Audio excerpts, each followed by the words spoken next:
Saudari-saudaraku terkasih dalam Tuhan Yesus Kristus, selamat pagi dan berkah dalam.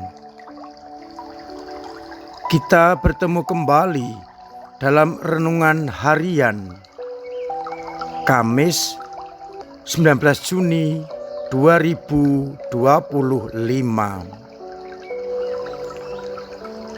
Hari ini saya mengajak untuk merenungkan sabda Tuhan, khususnya bacaan Injil yang dikutip dari Injil Matius bab 6 ayat 7 sampai 15, yakni tentang doa yang diajarkan Yesus kepada kita, yakni doa Bapa kami.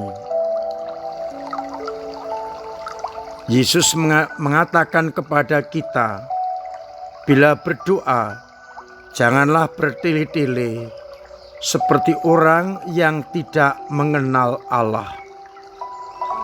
Mereka menyangka doanya akan dikabulkan karena banyaknya kata-kata, indahnya rangkaian kata-kata. Karena Bapamu sudah tahu apa yang kalian perlukan sebelum kalian meminta kepadanya. Maka kepada kita diberikan contoh doa Bapa kami yang sangat bagus. Bapa kami yang ada di surga, dimuliakanlah namamu, datanglah kerajaanmu, jadilah kehendakmu di atas bumi seperti di surga. Berilah kami pada hari ini makanan yang secukupnya, dan ampunilah kesalahan kami, seperti kami pun mengampuni yang bersalah kepada kami. Dan janganlah membawa kami ke dalam pencobaan, tetapi bebaskanlah kami dari yang jahat. Jika kalian mengampuni kesalahan orang, Bapamu yang ada di surga akan mengampuni kalian juga. Tetapi jikalau kalian tidak mengampuni orang, Bapamu pun tidak akan mengampuni kesalahanmu.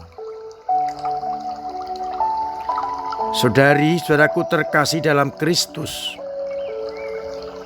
seringkali kita berdoa dengan rangkaian kata-kata yang indah yang kita ucapkan seperti membaca puisi. Kita berpikir seakan-akan hal itu yang berkenan kepada Allah.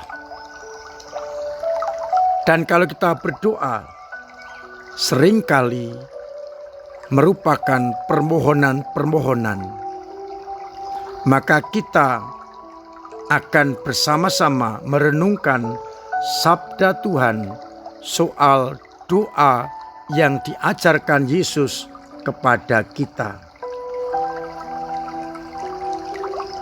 Yesus menegaskan dan mengajarkan kepada kita, bila kalian berdoa, jangan bertele-tele. Dan semoga doa kita muncul dari ungkapan hati yang terdalam.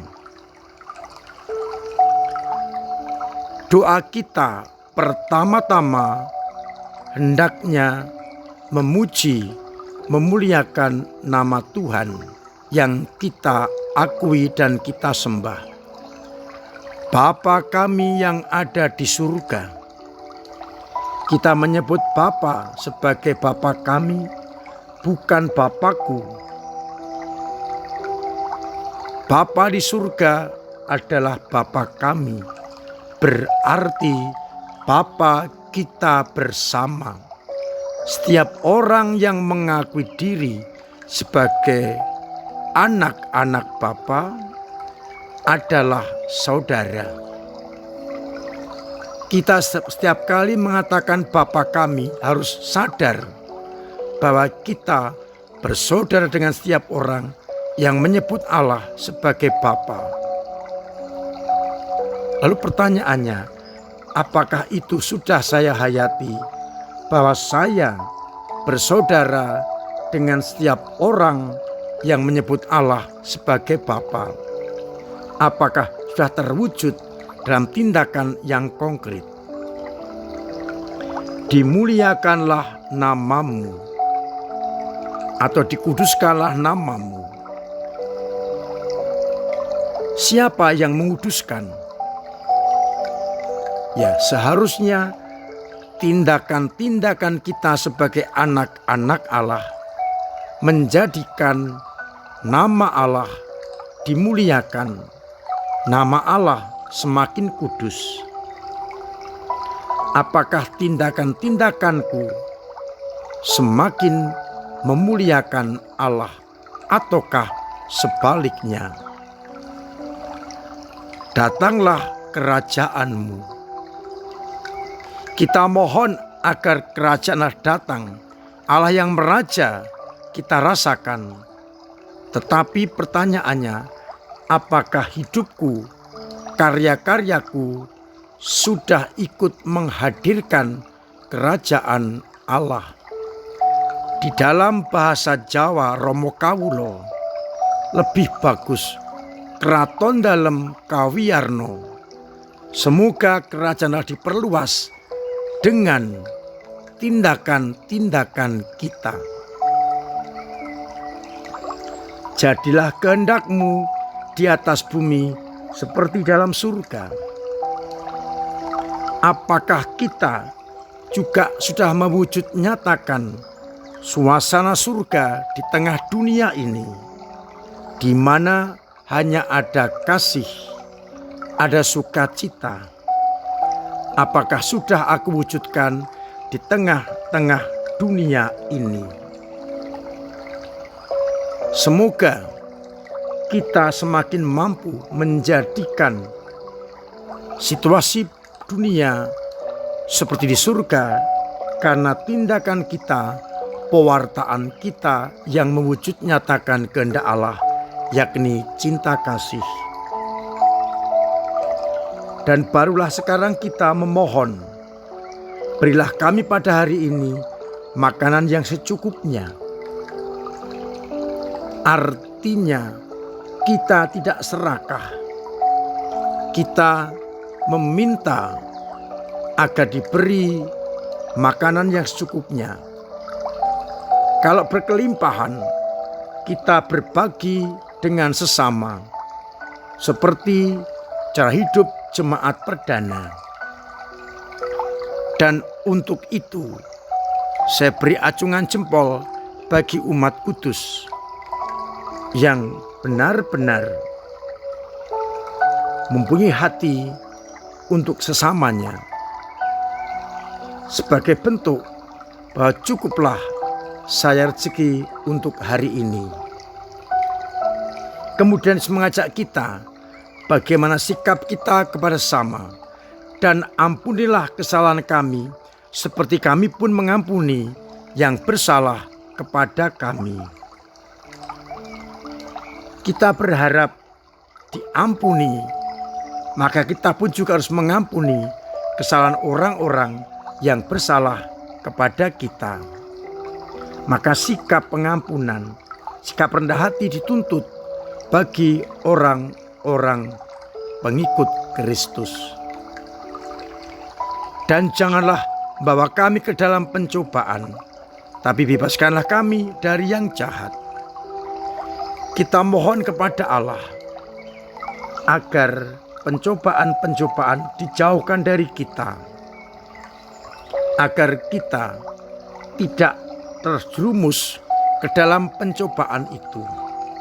Maka kita harus mendengarkan suara Allah agar kita terbebas dari pencobaan-pencobaan dan tetap setia kepada Allah.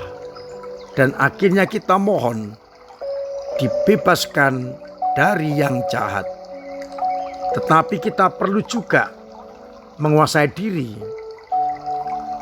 mendengarkan suara hati, suara roh, agar kita dibebaskan dari kejahatan-kejahatan yang muncul karena ego-ego kedagingan kita.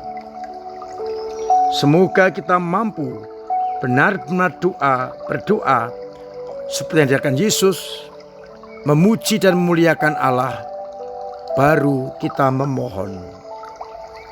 Agar akhirnya doa-doa kita keluar dari kedalaman hati dan bukan hanya di bibir saja. Tuhan memberkati kita sekalian. Amin.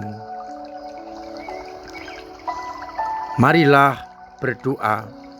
Bapa yang penuh kasih, kami bersyukur atas sabda putra-Mu yang sungguh-sungguh luar biasa mengajarkan doa kepada kami. Semoga kami mampu untuk menghidupi dan menyikapi, lalu berdoa dengan hati, agar nama-Mu dimuliakan dan suasana surga juga kami rasakan di tengah-tengah dunia ini. Kuatkanlah iman kami yang kadang lemah, kadang jatuh, kadang mandek. Karena dorongan Roh-Mu, kami tetap memiliki iman yang tangguh, kokoh dan kuat. Semoga umat-Mu yang sakit Engkau sembuhkan, yang punya beban berat Engkau ringankan, yang punya persoalan untuk bantu mengurai, agar akhirnya dalam situasi apapun kami umat-Mu tetap merasakan cinta kasih-Mu. Ajari kami berdoa dengan sungguh-sungguh yang keluar dari kedalaman hati, agar akhirnya doa kami semakin berisi. Untuk itu, sertai kami dengan berkat-Mu sendiri, Bapa dan Putra dan Roh Kudus. Amin. Saudara terkasih, terima kasih untuk segala peran serta panjenengan dalam paroki lewat doa-doa, lewat pemberian diri, pemberian tenaga, pemberian waktu, pemberian karya, dan juga pemberian dana yang sangat membantu kehidupan gereja dalam mewartakan kerajaan Allah. Mari kita terus tingkatkan semua yang telah kita usahakan, agar kita semakin Katolik dan semakin apostolik. Iman semakin mendalam, pewartaan dan karya semakin nyata. Semoga apa yang sudah kita alami, kita perjuangkan, kita teruskan, agar akhirnya program-program paroki semakin dirasakan. Semoga umat semakin giat untuk ikut dalam pertemuan-pertemuan di lingkungan maupun di paroki dan juga dalam Ekaristi. Semoga akhirnya kegiatan kita, karya kita, dan tindakan kita sungguh-sungguh menjadikan nama Allah dimuliakan dan kerajaan Allah hadir di tengah-tengah dunia ini. Akhirnya saya mengucap selamat pagi, selamat merenungkan, salam sehat, Tuhan memberkati.